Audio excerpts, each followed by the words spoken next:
तो कल हिंदी की क्लास में हमने ये जो बताया था कि इसका मालूम करना है किसका है, तो ये स्टीफन क्रेशन का, जिस तरह से कुछ लोगों ने जवाबात भेजे थे व्हाट्सएप पर भी, तो बिल्कुल उनका सही जवाब रहा। तो स्टीफन क्रेशन का ये उसूल यहाँ पर पूछा जाता है। ये पेपर इसलिए लगाया गया था क्योंकि ऑनलाइन में एक सवाल ऐसा पूछा गया था।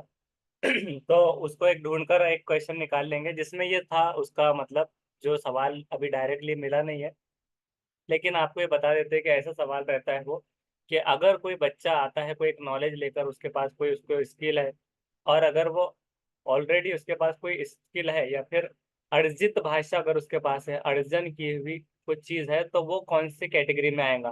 तो वो सिर्फ आई के थेरी में आएगा। सिर्फ आई उसके अंदर उसका इनिशियल अर्जन किया हुआ चीज रहेगा। और अगर उसको एक स्तर ऊपर जब भी सवाल आता है तो I+1 का वहां पर यूज होता है। तो इस तरह के दो तीन सवाल थे वो, जो कि 1 2 3 वाला जो पेपर का एक जो डेट थी उसमें कही है वो, मतलब 1 जनवरी 2022 या 3 जनवरी 2022, उसको बहरहाल ढूंढकर आपको बाद में बताया जाएगा, या फिर आपको सॉल्व करते करते में जब चीज़ आ जाएंगी आप सामने, तो आपको उसका एक्सप्लेन कर दिया जाएगा। तो ये बहुत ही इंपॉर्टेंट है, जिसके ऊपर वन लेवल, एक स्टेप आगे, एक स्तर आगे का, तो इस तरह से सवाल आता है वो, कि जो भी उसने अर्जित किया है, तो वो टारगेट लैंग्वेज में क्या होता है कि +1 वाला चीज होती है, कि ऐसा नहीं कि बिल्कुल जीरो था। तो वो जो है, तो उसके पास में ऑलरेडी जो चीजें नॉन उसके लिए थी, जो उसने अर्जित किया था, जो एक्वायर किया था, तो इक्तसाब और अख्ज़ जो किया था, उसमें एक स्तर का इजाफा, एक स्तर इजाफा जो +1 के अंदर आता है। तो स्टेफन क्रेशन की ये थ्योरी के अंदर ये चीजें बताई गई, जिसमें देखिए अधिग्रहण सीखने की परिकल्पना, मॉनिटर परिकल्पना, इनपुट परिकल्पना, प्रभावी निस्पंद परिकल्पना और प्राकृतिक आदेश परिकल्पना, ये सारे नाम उसको दिए गए। भाषा कौशल का हम कल पढ़ रहे थे कि सुनना, बोलना, पढ़ना, लिखना इसमें आते हैं। पढ़ने में मौन पठन और सस्वर पठन, जैसे कि कोई अगर बुलंद खवानी से आवाज लाउडली अगर पढ़ता है तो सस्वर पठन में आता है। और मौन पठन मतलब कि प्राइवेट स्पीच वगैरह तौर पर, जो इंफरादी तौर पर जो पढ़ेगा सामने वाला। लेखन के प्रकार की जब कल बात की जा रही थी, तो सुलेख वगैरह जो होता है, तो मतलब एक साफ सुथरे अल्फाजों में लिखना, या फिर सुंदर लेखन को सुलेख, सु से याद रख सकते हैं आप, सुंदर से याद रख लीजिए सुलेख। तो सुलेख, इस तरह से हम एक हिंट याद रख सकते हैं। और श्रुत लेख ये होता है कि इमला नवेसी, श्रुत लेखन, इमला नवेसी। तो इसमें क्या होगा, डिक्टेशन वगैरह होगा, कि सामने वाला ओरल बोलेगा, तो उसके अंदर जब सामने वाला उसको लिखेगा, तो तब वो उसके जवाब दे सकेगा। और अनुलेख जो होता है, तो ये तो हो गया सुंदर लेख लिखना, श्रुत लेख। और अनुलेख उसी तरह से एक टाइप आएगी, जो कि और क्या हो सकता है इमला नवेसी के अलावा। तो एक अनुलेख ये नाम आता है।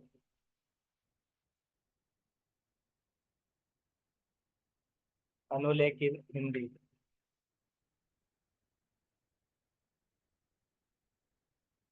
अनुलेख का अर्थ होता है कि किसी के पीछे या बाद में लिखना। हाँ, मतलब अनुलेख ये होगा कि जैसे कि आप जैसे कर्सिव राइटिंग वगैरह कुछ होती है, तो डॉट डॉट बने होते हैं, अलिफ है वगैरह है, तो उसके ऊपर एक हाथ फेर कर सामने वाला ये लिख सकता है। तो उसका इस तरह से आप लिख सकते हैं कि अनुलेख का ये अर्थ होता है कि प्रारंभिक कक्षाओं में कॉपी में अध्यापक द्वारा दिए गए अक्षरों की बनावट का अनुकरण करना, मतलब उसकी नकल करके, अथवा अध्यापक के लिखने के बाद श्याम पट्ट से जैसे का तैसा लिखना, जो का तू, उस पर हाथ फेरो, बहुत सारे बोलते हैं कि जिस तरह से मैं लिख रहे उसके ऊपर हाथ फेर कर उसको लिखना है। तो लेखन के प्रकार है कि लेखन 3 प्रकार का होता है। अनुलेख किसी आदेश लिखावट का जैसे के तैसे अनुकरण अनुलेख कहलाता है। जो 3 टाइप्स जो थे लेखन के, तो उसका ये अनुलेख हो गया। सुलेख मतलब सुंदर लेखन का, श्रुतलेख, इमला नवेसी, डिक्टेशन। उसके बाद भाषाई विकार के बारे में हमने पढ़ा था कल, बीमारियों का, तो डिसलेक्सिया, अपेसिया, डिस्ग्राफिया, डिसलेक्सिया सारे हमने कवर कर लिए थे। उसके बाद भाषा शिक्षण की प्रमुख विधियों को हम देखना चाह रहे हैं कि व्याकरण विधि। व्याकरण विधि क्या होती है? व्याकरण अनुवाद विधि और प्रत्यक्ष विधि, सम्मिश्रण विधि, संप्रेक्षण परक विधि, आगमन विधि और निगमन विधि, जिसको हम कल शॉर्ट में देखा था। आज हम उसको थोड़ा सा उसमें कर लेते हैं। जो लोग उर्दू जानते हैं तो उर्दू के हिसाब से भी हम उसको क्या करेंगे, थोड़ा सा जानने की कोशिश करेंगे कि क्या होती है। अगर हम उर्दू में कहा जाए कि व्याकरण विधि क्या होती है, कि जिसको कवायद कहते हैं, ग्रामर का जो मेथड होता है, तो ये क्या होता है कि कवायद तर्जुमे का तरीका। तो कवायद तर्जुमे का तरीका या फिर व्याकरण विधि, इस विधि के अंतर्गत अन्य भाषा के नियमों, उसके जो नियम होते हैं उसूल वगैरह, उसको कुछ शब्दों के साथ सिखाया और याद कराया जाता है। कि उसको क्या किया जाता है कि उसके जो कवायद है तो कुछ शब्दों के साथ साथ सिखाया और याद किया जाता है। इसके बाद शब्द संयोजन और व्याकरण नियमों के आधार पर अभ्यास कराए जाते हैं। तो उसको अगर उर्दू में देखा जाए तो इसका इस्तेमाल एक जुबान की मदद से दूसरी जुबान सिखाने के लिए किया जाएगा और दूसरी जुबान तर्जुमे के जरिए सिखाई जाएंगी और सिर्फ लुगत लिखने पढ़ने से परवान चढ़ेंगी। तो इसमें क्या आ जाएगा एक चीज कि ये मदर टंग जो होंगी, मतलब फर्स्ट लैंग्वेज जो होंगी, तो फर्स्ट लैंग्वेज का भी इसमें सहयोग कहीं ना कहीं आ जाएगा व्याकरण विधि के अंदर। जो कि अब दूसरा है कि व्याकरण अनुवाद विधि। तो व्याकरण अनुवाद विधि परंपरागत और मान्य विधि के रूप में प्रचलित रही है। ये विधि 19वीं शताब्दी के अंत तक, तो मतलब ट्रेडिशनल भी इसको एक तरीका बताया गया है। इसमें क्या होता है कि व्याकरण और अनुवाद दो विधियां परस्पर संयोजित है। तो अनुवाद वगैरह क्या होता है कि अनुवाद मतलब एक नकल वगैरह करके भी वो चीज़ आ जाएंगी, उसके अंदर एक व्याकरण रहेगा और अनुवाद रहेगा उसके अंदर नकल। तो ये दो विधियां आती है। प्रत्यक्ष विधि का हमने देखा था कि व्याकरण अनुवाद विधि की अनेक सीमाओं के कारण इसको क्या कह दिया गया कि मौखिक वार्तालाप विधि भी कहा जाएगा इसको, दूसरा नाम। इस विधि में क्या होगा कि शिक्षार्थी का मातृभाषा की मध्यस्थता के बिना, मतलब यहाँ पर बच्चा मातृभाषा का इस्तेमाल नहीं करेगा। इसको डायरेक्ट भी कह सकते हैं, मतलब इसका थर्ड टर्म जो आता है तो रास्त तरीका कह सकते हैं, डायरेक्ट तरीका इसको कह सकते हैं। तो इसके अंदर ये रहेगा कि डायरेक्ट तरीके में कोई भी मदर टंग का इस्तेमाल वहां पर नहीं किया जाएगा। उसको फर्स्ट लैंग्वेज के बिना ही उस इन्वायरमेंट में रह के वो चीज़ सीखनी है, डायरेक्ट डायरेक्ट तरीके से, डायरेक्ट इस तरह से सिखाई जाएगी। सम्मिश्रण विधि का मतलब ये है कि इस विधि के अंतर्गत भाषा शिक्षण की प्रक्रिया के व्यवहारिक पक्षों का सम्मिश्रण उसमें होता है। इस सम्मिश्रण में क्या होता है कि शिक्षक भाषा शिक्षण के विभिन्न उद्देश्यों के अनुरूप के जो अलग अलग जो मकासद है उसमें से किसी भी तरीके से, मतलब दिमाग में है कि सामने वाले को ये चीज सिखाना है तो किसी भी विधि का चयन वो कर सकता है और उसको वो सिखाएगा अनुरूप करके, उद्देश्यों के अनुरूप और शिक्षण प्रक्रिया के चरणों पर कि किस लेवल पे वो चल रहा है, तो किसी भी विधि का चयन वो कर सकेगा। वो है सम्मिश्रण विधि। तो मिक्सचर सम्मिश्रण विधि का संप्रेक्षण परक विधि मतलब ये होती है कि प्रत्यक्ष विधि की प्रक्रिया को और बेहतर बनाते हुए में संप्रेक्षण परक विधि का इस्तेमाल विकास होता है। भाषा प्रयोग सीखने में ही भाषा की संरचना सीखना है, मतलब भाषा को प्रयोग करते करते में उसको सीखते चलना है। ये चीज इसके अंदर आ जाएंगी संप्रेक्षण परक विधि में। आगमन विधि यानी कि जैसे कि इंडक्टिव रीजनिंग या फिर कहा जाए कि इस्तेकराई तरीका, जिसके अंदर उदाहरण पहले आते हैं, उदाहरण से नियम की तरफ, कि मतलब कोई मिसाल दी गई, मिसाल से नियमों की तरफ, और विशिष्ट से सामान्य की ओर, कि जो स्पेशल है स्पेशल से जो है तो आम की तरफ में। जो कि ये बताया गया है कि आगमन विधि जो होती है, तो ये विधि जो होती है तो बहुत ही ज्यादा साइकोलॉजिस्ट जो होते हैं, इसका तरीके के बारे में ये बात की गई कि जो साइकोलॉजिस्ट होते हैं ये इस्तेफराई तरीका जो होता है आगमन विधि, तो इसका इजाद जो है तो यूनानी फलसफी अरस्तु ने किया था। ये भी उसको में याद रखना है।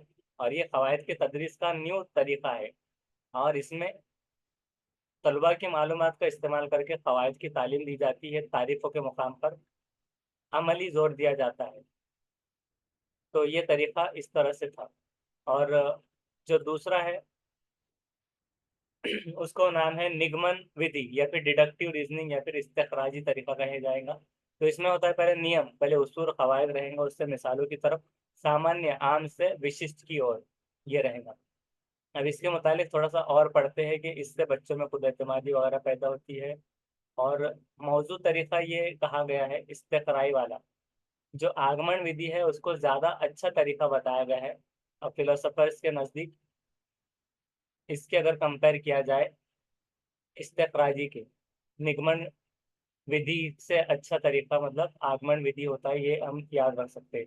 उसके बाद में है देखिए शिक्षण त्रिआयामी क्या होता है। तो अध्यापक है, छात्र है और विषय वस्तु, मतलब टीचिंग लर्निंग का जो मटेरियल हो गया या फिर विषय वस्तु जो लगने वाली चीजें हैं तो वहां पर वो आ गई अध्यापक, छात्र और विषय वस्तु। तो ये शिक्षण त्रिआयामी उसको कहा जाए।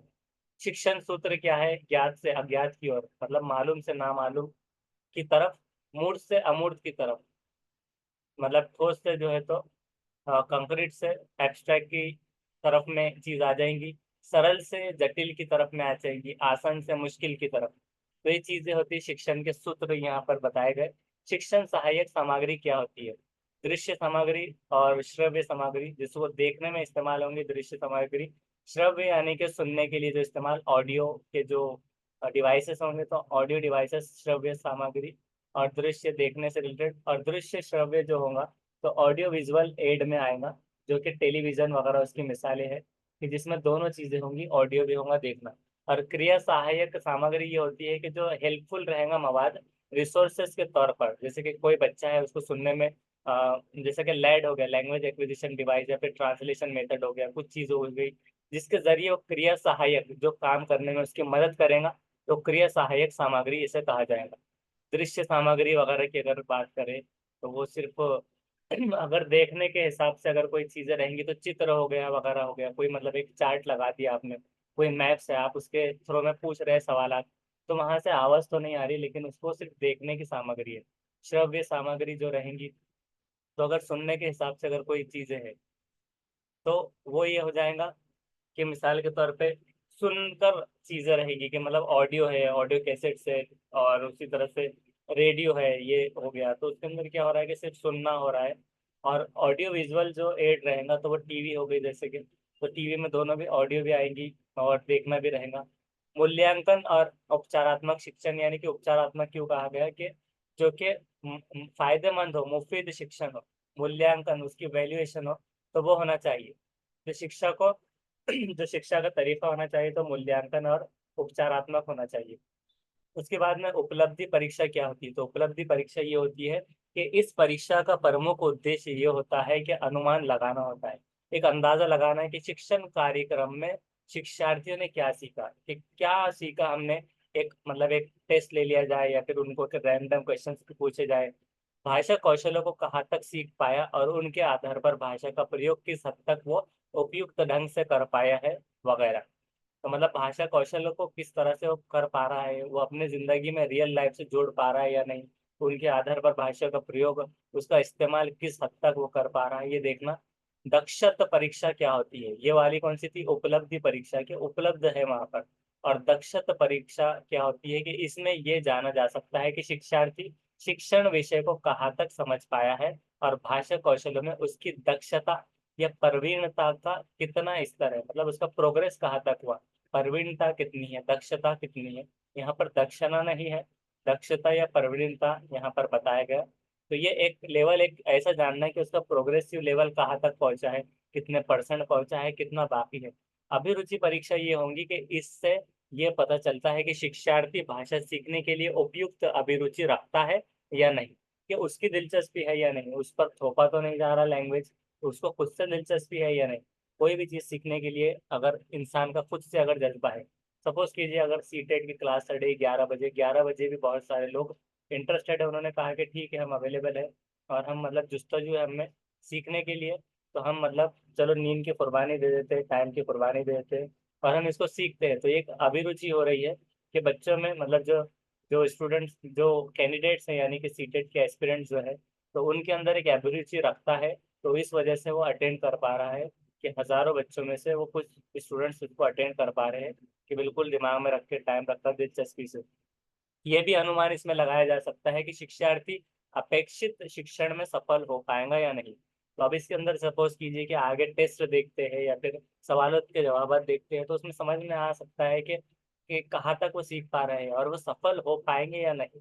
तो ये चीज़ कब पता चलेगी कि सीटेट में सफल हो पा रहे हैं या नहीं, तो जब हम इसका सीटेट का क्वेश्चन पेपर सॉल्व करेंगे और उसमें सवाल के जवाब आएंगे, या फिर खुद से बनाकर सामने वाला जो है तो ओएमआर शीट या फिर अपने रजिस्टर पर उसको टिक करके बताएगा कि उसमें कितने से कितने मार्क्स ले रहा है। तो ये अनुमान लगाया जाना कि शिक्षार्थी अपेक्षित शिक्षण में सफल हो पाएगा या नहीं, ये भी अनुमान लगाया जा सकता है।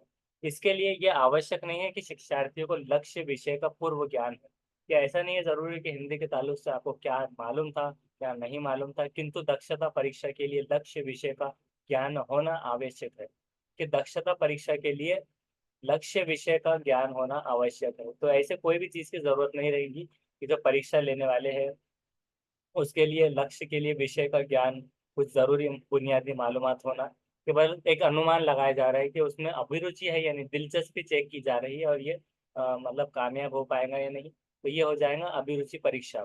बहुभाषिकता क्या है? बहुभाषिकता मतलब बहुभाषिकतावाद भारतीय असीमता का अभिन्न अंग है। कि मतलब बहुत सारे लोग यहाँ पर रहते हैं, बहुत सारी जुबानें बोलते हैं, तो मल्टी लिंग्विस्टिक एक कंट्री है। और उसी तरह से बहुभाषिकतावाद भारतीय जो है असीमता का अभिन्न अंग है। तो इसके अंदर अभिन्न अंग उसका है। इस तरह से शिक्षा में द्विभाषीवाद इस तरह से होता है। भाषाई विविधता या बहुभाषावाद इस तरह से शिक्षा में बहुभाषावाद को इस तरह से बताया गया। ये मतलब एक कुछ फेसेस है जो कह रहे हैं, तो अलग अलग उसको कलर्स वगैरह से कान भी जो है, तो देखिए यहाँ पर ये बोलने वाले फेसेस है, ये सुनने वाले कान मतलब, तो इसको वो कलर बता दिया गया है कि सुनने में अलग अलग हमें लैंग्वेज सुनने मिलती है। तो ये भारत एक ऐसे देश है कि अनेकता में ही एकता हमारी मतलब पहचान है, इसलिए भारत देश महान है। इस तरह से ये चीजें हैं यहाँ पर। तो ये बहुभाषिकतावाद जो होता है तो भारतीय असीमता का अभिन्न अंग होता है, अभिन्न अंग है। अब बात करते हैं पाठ्य पुस्तक क्या है। तो पाठ्य पुस्तक जैसे कि रिमझिम की जैसे कि किताब है पहली कक्षा के लिए हिंदी की पाठ्य पुस्तक, तो ये हो गई रिमझिम। एक बुक की एक शक्ल बता दी गई पाठ्य पुस्तक, यानी कि जो भी पढ़ने के लिए जो बुक्स वगैरह रहेंगी वो चीजें उसमें आ जाएंगी। अब देखिए यहाँ पर आपको जवाब आप दे सकते हैं अनम्यूट करके भी, तो उसका ऑप्शन इनेबल है अभी अनम्यूट का। यहाँ पर बताया जा रहा है कि हिंदी के विषय में क्या सही है, कि हिंदी के विषय में क्या सही है। हिंदी भारत की राष्ट्र भाषा है, इस ये सही है कि हिंदी भारत की राजभाषा है, और हिंदी संपूर्ण भारत की मातृभाषा है, और इनमें से कोई नहीं।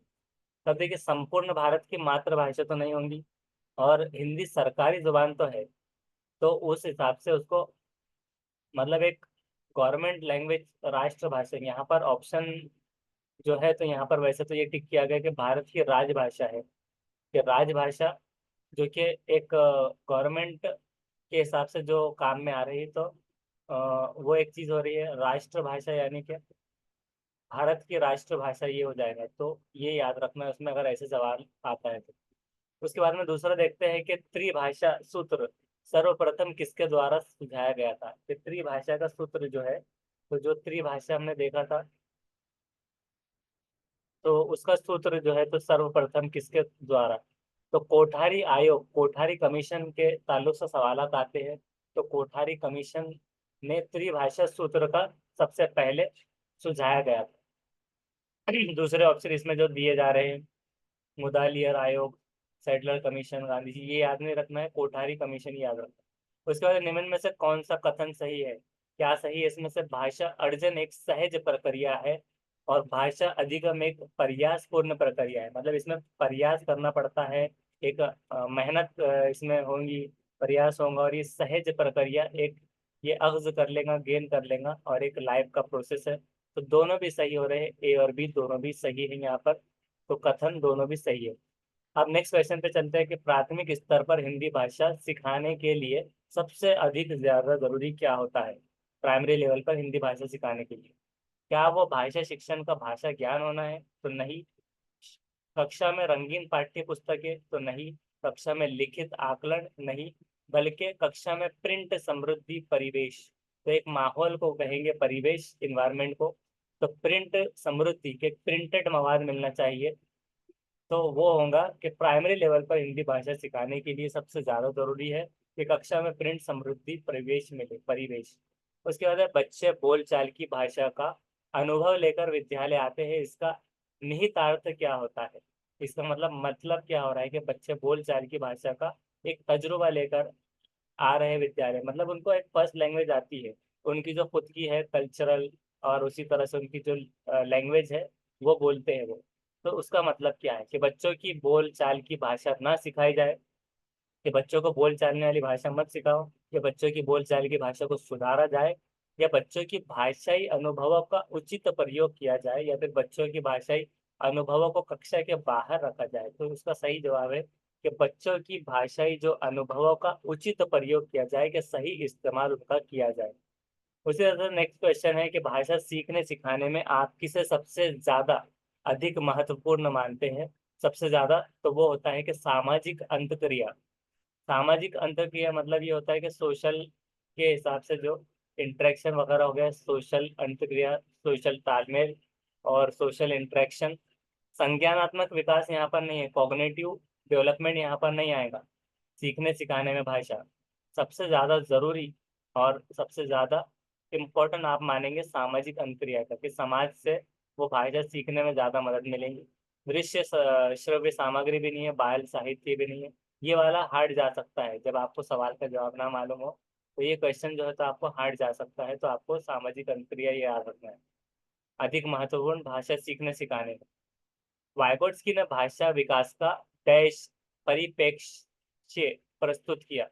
तो कैसा किया, व्यवहारवादी था क्या, या फिर समाज सांस्कृतिक था, या व्यवहार सांस्कृतिक के संज्ञानवादी?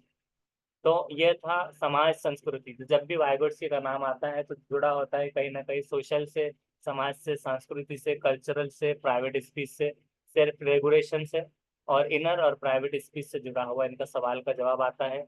वहीं पर रेसिप्रोकल ग्रुप स्टडी वगैरह इसमें आता है। तो वाइगोट्स्की का ये समाज सांस्कृतिक वे में ये उसका जवाब रहेगा। नेक्स्ट है भाषा अर्जित करने के संदर्भ में, भाषा को एक्विजिशन करने में, एक्विजिशन ऑफ लैंग्वेज में, इक्तसाब और अर्जित करने में और अख्ज करने में भाषा संदर्भ में कौन सा कथन उचित नहीं है? तो नहीं है पूछा है, तो नहीं इसमें कौन सा आएगा? ये एक सह प्रक्रिया है, तो सह प्रक्रिया तो है। ये एक स्वाभाविक प्रक्रिया है, तो स्वाभाविक प्रक्रिया भी है। और बच्चे भाषा के नियमों को आत्मसात करते हैं, तो आत्मसात करते हैं, ये भी सही है। उससे सीखते हैं, बच्चों को नियम बनाना सिखाया जाता है। तो ये इननेट लैंग्वेज में, इनबॉर्न वे में, या फिर मदर लैंग्वेज में, मदर टंग या फर्स्ट लैंग्वेज में अर्जित करने में, एक्विजिशन में, अख्ज करने में, तहसील में, हुसूल याबी में। तो भाषा और जुबान के हुसूल याबी में ये वाला गलत है बिल्कुल, कि बच्चों को नियम बनाना सिखाया जाता हो, तो ये वाला बिल्कुल नहीं आएगा इसमें। उसके बाद अगर बात करें क्वेश्चन नंबर 9 की, तो भाषा सीखने और भाषा अर्जित करने में अंतर, कि भाषा सीखने और भाषा को अर्जित करने में अंतर का मुख्य आधार क्या है? कि भाषा अगर आपको सीखना है और भाषा को अर्जित करना है, तो सीखना होता है सेकंड लैंग्वेज जिसको आप टारगेट कर रहे हैं, तो टारगेट लैंग्वेज हो गई। और भाषा अर्जित कर रहे हैं मतलब आपने उसको आती है, मदर लैंग्वेज है या फर्स्ट लैंग्वेज है या अग्ज की हुई है, तहसीली लैंग्वेज है। इसका अंतर का मुख्य आधार किस पर होता है, किस पर आधार होता है? पहला है कि भाषा की पाठ्य पुस्तकें तो बिल्कुल नहीं, भाषा का लिखित आकलन तो ये भी नहीं है, भाषा का उपलब्ध परिवेश के जो फराहम जो हो रहा है आपको माहौल, कि मिसाल के तौर पे अगर आप कोई कल्चर में कहीं पर चले गए, वहां पर का कल्चर ज्यादातर मराठी में सब लोग बात करते थे, तो एक वहां का परिवेश ये मिला कि मराठी में ही वो फर्स्ट लैंग्वेज सीखेगा, मतलब अर्जित करेगा भाषा को। और भाषा की जटिल संरचनाएं बिल्कुल नहीं है। तो भाषा की उपलब्ध परिवेश, जिसको जो माहौल मवाकिफ मिलेगा उसके हिसाब से वो वहाँ की बात बोली करेगा। हैदराबाद का है तो वो हैदराबादी में बात करेगा, औरंगाबाद का है तो औरंगाबादी में, इस तरह। नेक्स्ट है कि भाषा सीखने के कौशलों को सही क्रम क्या है, कि मतलब एक तरतीब देना है कि भाषा सीखने के लिए आप इसमें से कैसे तरतीबवार लगाएंगे। तो पढ़ना लिखना बोलना, सुनना पढ़ना बोलना लिखना, पढ़ना सुनना बोलना लिखना गलत है सब। तो सुनना बोलना पढ़ना लिखना, ये चीज याद रखना है। लिखना पढ़ना नहीं करना है कभी भी, पढ़ना पहले आना चाहिए और लिखना बाद में। तो सुनना बोलना पढ़ना और लिखना, तो ये इस तरह से कौशलों का सही क्रम, इस तरह से सवालात आते हैं। उर्दू वालों को भी आते हैं, हिंदी वालों को भी, और इंग्लिश में भी यही आते हैं। LSRW लिसनिंग, और LS स्पीकिंग, और RW तो रीडिंग एंड राइटिंग। नेक्स्ट है कि श्रवण कौशल को सीखने के चरणों का सही क्रम क्या है? श्रवण कौशल अब यहाँ पर हो गया कि ऑडियो के मतलब सुनने के कौशल को सीखने के चरणों का सही क्रम क्या है?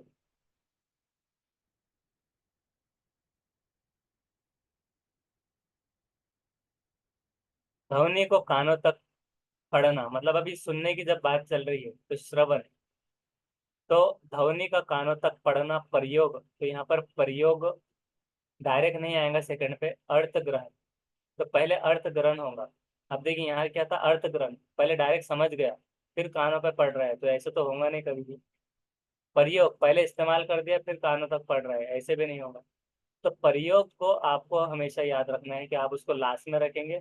और कानों पे पढ़ने के लिए ध्वनि को, आवाज को, वो ध्वनि का कानों तक पढ़ना, फिर अर्थ ग्रहण, फिर बीच में मिडल में क्या रहेगा हमेशा कि अर्थ ग्रहण कर रहे हैं आप, उस मतलब को समझ रहे हैं और बाद में इस्तेमाल में लाएंगे। तो ध्वनि का कानों तक पढ़ना, अर्थ ग्रहण और प्रयोग, ये श्रवण कौशल को सीखने के चरणों का सही क्रम होता है। नेक्स्ट है कि लेखन कौशल से संबंधित दोष क्या है। तो लेखन कौशल मतलब लिखने में अक्षमता, लिखने में कठिनाई, लिखने में अक्षमता को क्या कहते हैं, तो वो कहते हैं हम ग्राफ। ग्राफ मतलब लिखना। तो डिसग्राफिया, डिस मतलब डिस डिफिकल्टी या फिर डिसफंक्शनिंग इन समथिंग, तो डिसफंक्शनिंग इज ग्राफिया। तो ग्राफ में लिखने में अक्षमता लेखन कौशल से संबंधित दोष होता है। डिसकैलकुलिया नहीं है, अपेजिया नहीं है, डिस्पेजिया नहीं। तो ये हो गया हमारा एक पीडीएफ ये खत्म, बहुत जल्दी ये खत्म हो गया है। और अब जो है तो हम उसको, अभी 10 मिनट बचे हैं लेकिन हम मीटिंग अभी खत्म नहीं करेंगे, 10 मिनट के बाद ही करेंगे। तो यहाँ पर कुछ और चीजें हैं, एक और पीडीएफ, इसमें से हम उसको जल्दी जल्दी आगे बढ़ते हैं। भाषा के ताल्लुक से हम पढ़ेंगे। तो भाषा क्या है? भाषा हमारे विचारों को व्यक्त करने तथा दूसरों के विचारों को समझने का एक साधन होता है। केवल संप्रेषण का माध्यम ही नहीं, इसके कुछ अन्य प्रकार्य भी होते हैं। जैसे कि भाषा विचारों के आदान प्रदान के साधन के रूप में, भाषा सामाजिक जीवन के सार्थक करने के रूप में, भाषा ज्ञान प्राप्त करने के साधन के रूप में, भाषा साहित्य कला संस्कृति और सभ्यता को विकसित करने के सहायक के रूप में, लिपि भाषा का लिखित रूप होता है। और उसी तरह भाषा और लिपि के बीच कोई निश्चित संबंध नहीं होता, कोई भी भाषा किसी भी लिपि में लिखी जा सकती है। तो ये लैंग्वेज की डेफिनेशन है। तो इसको बहुत ज्यादा दिमाग में रख के कंफ्यूज नहीं होना है कि इतना बड़ा कैसे याद रखे। सिर्फ समझ लेना है कि भाषा जो थी तो वो एक अपना चीजें पहुंचाने के लिए है, विचारों को आदान प्रदान के साधन के रूप में। ये चीज़ों को और पीडीएफ भी भेज दिया जाएगा, तो बाद में आपने इसको देख लेना है। भाषा के भेद और रूप क्या होते हैं? लिखित भाषा एक होती है, मौखिक भाषा होती है, सांकेतिक भाषा। लिखित भाषा जो लिख कर होंगी, मौखिक यानी कि ओरल, सांकेतिक यानी कि इशारतन। लिखित भाषा मौखिक भाषा की तुलना में बहुत ज्यादा स्थायी होती है, ये हमने पहले भी पढ़ा था। ये ऐसा समझिए कि रिवीजन चल रहा है। भाषा अर्जन क्या होता है, एक्विजिशन क्या होता है? तो भाषा अर्जन की परिभाषा ये है कि मनुष्य में जन्मजात क्षमता होती है, एक एबिलिटी होती है कि पैदाइशी, कि भाषा को वो अर्जित कर सके, अख्ज़ कर सके, हुसूल कर सके, हासिल कर सके, जिसका प्रयोग एक्वायर कर सके, और प्रयोग करके उसको प्रैक्टिकली करके वो मनुष्य वार्तालाप करना, वो भाषा को सहज रूप से प्रयोग करना सीख जाता है बिना किसी विशेष प्रयास के।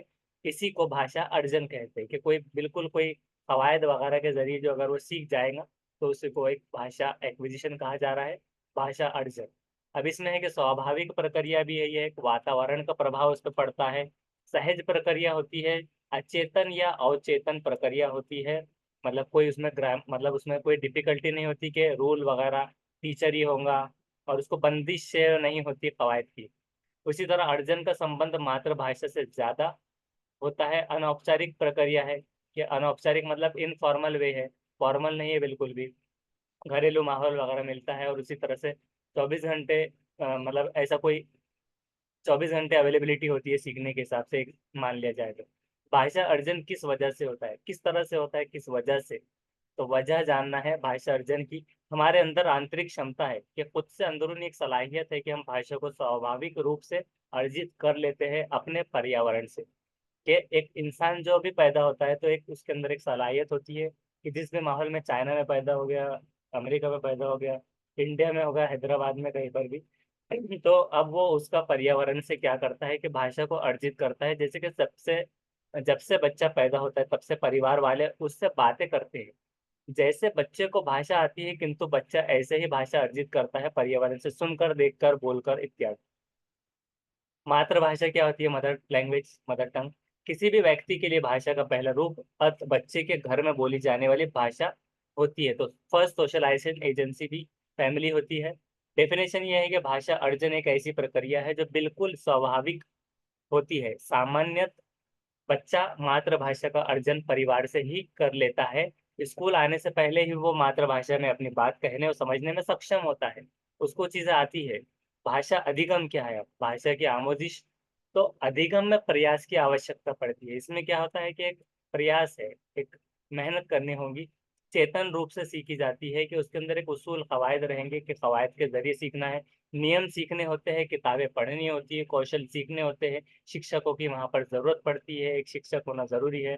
अत भाषा अधिगम एक औपचारिक प्रक्रिया है, और एक हिसाब से ये फॉर्मल तरीका हो गया। अधिगम का संबंध दूसरी भाषा से, अधिगम मतलब होता है कि दूसरी भाषा सीखना, टारगेट लैंग्वेज चेतन प्रक्रिया है, कि इसमें कवायद वगैरह, रूल उसूल और मतलब पंक्चुअलिटी, टाइम, सारी चीजें हो सकती है।